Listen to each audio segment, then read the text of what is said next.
ಧನುರಾಶಿ, ಮಾತೆಯರ ಆರೋಗ್ಯದ ಬಗ್ಗೆ ಹೆಚ್ಚು ಗಮನವನ್ನು ಕೊಡಿ. ತಾಯಿ, ಹೆಂಡತಿ, ಅಕ್ಕ, ತಂಗಿ, ಈ ಥರ ಮಾತೃಸ್ಥಾನದಲ್ಲಿರತಕ್ಕಂಥವರ ಆರೋಗ್ಯದ ಬಗ್ಗೆ ಹೆಚ್ಚು ಗಮನವನ್ನು ಕೊಡಬೇಕು. ದೊಡ್ಡ ಕಂಪನಿಗಳಲ್ಲಿ ಕೆಲಸ ಮಾಡ್ತಕ್ಕಂಥವ್ರಿಗೆ ವಿದೇಶಿ ಕಂಪನಿಗಳಿಂದ ಉಡುಗೊರೆಗಳು, ಒಳ್ಳೆಯ ಮಾತುಗಳು ಅಥವಾ ಅವರನ್ನು ಪ್ರೋತ್ಸಾಹ ಮಾಡ್ತಕ್ಕಂತಹ ವಾತಾವರಣ ಇದೆಲ್ಲವನ್ನು ನೋಡುವಂತಹ ಅವಕಾಶ.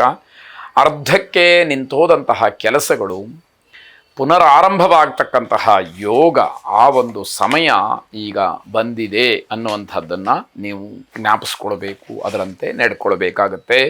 ಕಾನೂನು ಬಾಹಿರವಾದಂತಹ ಚಟುವಟಿಕೆಗಳಿಂದ ದೂರ ಇರಬೇಕು. ನಿಮಗೆ ಗೊತ್ತಿಲ್ಲದೆ, ನಿಮ್ಮ ಗಮನಕ್ಕೆ ಬರದಲೇ ಯಾವುದೋ ಕೆಲಸದಲ್ಲಿ ತೊಡ್ಕೊಳ್ತೀರಿ, ಅದನ್ನು ವಿಚಾರ ಮಾಡಿದಾಗ ಅದು ಕಾನೂನು ಬಾಹಿರ ಅಂತ ಗೊತ್ತಾದಾಗ ತೊಂದರೆಗೆ ಸಿಗ ಹಾಕ್ಕೊಳ್ತೀರಿ. ಮುಂಚೆ ವಿಮರ್ಶೆ ಮಾಡಬೇಕಾಗತ್ತೆ. ಪುಸ್ತಕ ವ್ಯಾಪಾರಿಗಳಿಗೆ ಲಾಭ ಆಗುವಂತಹ ದಿವಸ ಇದು ಅನ್ನುವಂಥದ್ದು ಗಮನ ಸೆಳೆಯುತ್ತೆ. ಸ್ಕಂದನನ್ನು ಆರಾಧನೆ ಮಾಡಿ, ಪ್ರಾರ್ಥನೆ ಮಾಡಿ, ಶುಭವಾಗಿ. ಮಕರ ರಾಶಿ, ಮಕ್ಕಳ ಸಾಧನೆಯಿಂದ ನೀವು ಸಂತೋಷ ಪಡ್ತೀರಿ. ಮಕ್ಕಳ ಅಭ್ಯುದಯ, ಅವರ ನಡವಳಿಕೆ, ಅವರ ವಿದ್ಯಾಭ್ಯಾಸ ಇವೆಲ್ಲವೂ ಕೂಡ ನಿಮಗೆ ಖುಷಿಯನ್ನು ಕೊಡ್ತಕ್ಕಂಥದ್ದು. ಆದಾಯಕ್ಕೆ ಹೊಸ ಮೂಲ ಸಿಕ್ಕುವಂತಹ ದಿವಸ ಇದು. ಏನೋ ನಿಮ್ಮ ದುಡಿಮೆ ಇದೆ, ಇನ್ನೊಂದು ಮೂಲದಿಂದ ಹಣ ಮತ್ತೆ ಸಿಕ್ಕುವಂತಹ ಸಾಧ್ಯತೆ.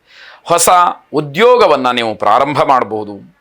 ವ್ಯಾಪಾರ ವ್ಯವಹಾರಾದಿಗಳು ವೇಗವಾಗಿ ನಡೀತಕ್ಕಂಥದ್ದು. ಸಂಬಂಧಿಕರ ಮನೆಯಲ್ಲಿ ವಿವಾಹದ ವಿಚಾರವನ್ನು ಕೇಳಿ ಸಂತೋಷ ಪಡ್ತೀರಿ. ಎಲ್ಲವೂ ಕೂಡ ಮನಸ್ಸಿಗೆ ಖುಷಿ ಕೊಡ್ತಕ್ಕಂತಹ ಅಂಶಗಳು. ಸಂಜೆಯ ವೇಳೆಗೆ ಪದಾರ್ಥ ಅಥವಾ ಹಣವನ್ನು ಕಳ್ಕೊಳ್ತಕ್ಕಂತಹ ಸಂದರ್ಭ ಬರುತ್ತೆ. ಇದು ಬೇಸರದ ಸಂಗತಿ. ಆದರೂ ಕೂಡ ಗ್ರಹಗತಿಯ ದೃಷ್ಟಿಯಿಂದ ಆಗತಕ್ಕಂತಹ ಸಿಗ್ತಕ್ಕಂತಹ ಫಲಗಳನ್ನು, ಪ್ರಭಾವಗಳನ್ನು ನಾವು ಸ್ವೀಕರಿಸಲೇಬೇಕು, ಅನುಭವಿಸಲೇಬೇಕು ಅನ್ನುವಂಥದ್ದು. ರುದ್ರವಟಕನನ್ನು ಪ್ರಾರ್ಥನೆ ಮಾಡಿ, ಶುಭವಾಗಿ. ಕುಂಭರಾಶಿ, ನಿಮ್ಮ ಚಂಚಲ ಸ್ವಭಾವವನ್ನು ದೂರ ಮಾಡಿಕೊಂಡ್ರೆ ಬಹಳ ಒಳ್ಳೆಯದು. ಯಾವುದಕ್ಕೂ ಕೂಡ ನಿರ್ದಿಷ್ಟವಾಗಿ ಹೀಗೆ ಅನ್ನುವಂತಹ ನಿರ್ಧಾರವನ್ನು ಮಾಡದೇ ಇರತಕ್ಕಂತಹ ನಿಮಗೆ ಬಹಳ ದೊಡ್ಡ ಮಟ್ಟದ ತೊಂದರೆಗೆ ಕಾರಣವಾಗುತ್ತೆ. ತರಕಾರಿ ವ್ಯಾಪಾರ ಮಾಡ್ತಕ್ಕಂಥವ್ರಿಗೆ ಲಾಭ ಇರತಕ್ಕಂತಹ, ಶುಭ ಇರತಕ್ಕಂತಹ ದಿವಸ ಇದು. ಕಾರ್ಯಕ್ಷೇತ್ರವನ್ನು ವಿಸ್ತಾರ ಮಾಡಿಕೊಳ್ಳೋದಕ್ಕೆ ಅವಕಾಶಗಳಾಗತ್ತೆ. ಇನ್ನಷ್ಟು ಮತ್ತಷ್ಟು ನಿಮ್ಮ ವ್ಯಾಪಾರ ವ್ಯವಹಾರಗಳನ್ನು ಬೆಳೆಸಬಹುದು ಅಂತ ಅರ್ಥ. ದುಂದು ವೆಚ್ಚವನ್ನು ಮಾಡಬೇಡಿ ಅಂತಕ್ಕಂಥದ್ದು ಸಾತ್ವಿಕ ಸಲಹೆ.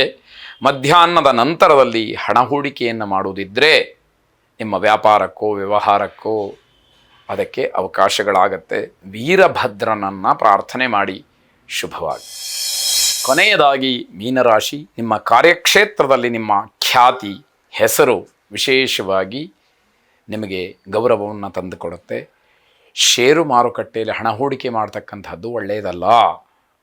ಆಲೋಚನೆ ಮಾಡಿ ನಿಮ್ಮ ನ್ಯೂನ್ಯತೆಗಳನ್ನು, ತಪ್ಪುಗಳನ್ನು ಸರಿಪಡಿಸ್ಕೊಳ್ತಕ್ಕಂತಹ ಪ್ರಯತ್ನಗಳನ್ನು ಮಾಡಿ. ಮನೆಯ ವಿಚಾರಕ್ಕೆ ಹೆಚ್ಚು ಗಮನವನ್ನು ಕೊಡಿ. ಹೊರಗಿನ ವ್ಯವಹಾರ, ನಿಮ್ಮ ಉದ್ಯೋಗ, ವೃತ್ತಿ ಇದೆಲ್ಲ ಒಂದು ಭಾಗವಾದರೆ ಅಷ್ಟೇ ಗೌರವವನ್ನು, ಜವಾಬ್ದಾರಿಯನ್ನು ಎಲ್ಲವನ್ನೂ ಕೂಡ ತೋರಿಸಬೇಕಾದಂತಹ, ಗಮನಿಸಬೇಕಾದಂತಹ ವಿಚಾರ ಅಂತಂದರೆ ಕುಟುಂಬ. ಅದನ್ನು ತಾತ್ಸಾರ ಮಾಡೋ ಹಾಗಿಲ್ಲ. ಸಂಚಾರಿ ನಿಯಮಗಳನ್ನು ಪಾಲನೆ ಮಾಡಿ, ಇಲ್ಲದೇ ಇದ್ದರೆ ದಂಡವನ್ನು ಕಟ್ಟಬೇಕಾಗತ್ತೆ. ಹೊಟ್ಟೆಗೆ ಸಂಬಂಧಪಟ್ಟಂತಹ ಸಣ್ಣ ಪುಟ್ಟ ಸಮಸ್ಯೆ ಎದುರಾಗಬಹುದು. ಸರಿಯಾದಂತಹ ಎಚ್ಚರಿಕೆಯನ್ನು ವಹಿಸಿ ಹರಿದ್ರಾ ಗಣಪತಿಯನ್ನು ಪ್ರಾರ್ಥನೆ ಮಾಡಿ, ಶುಭವಾಗಿ.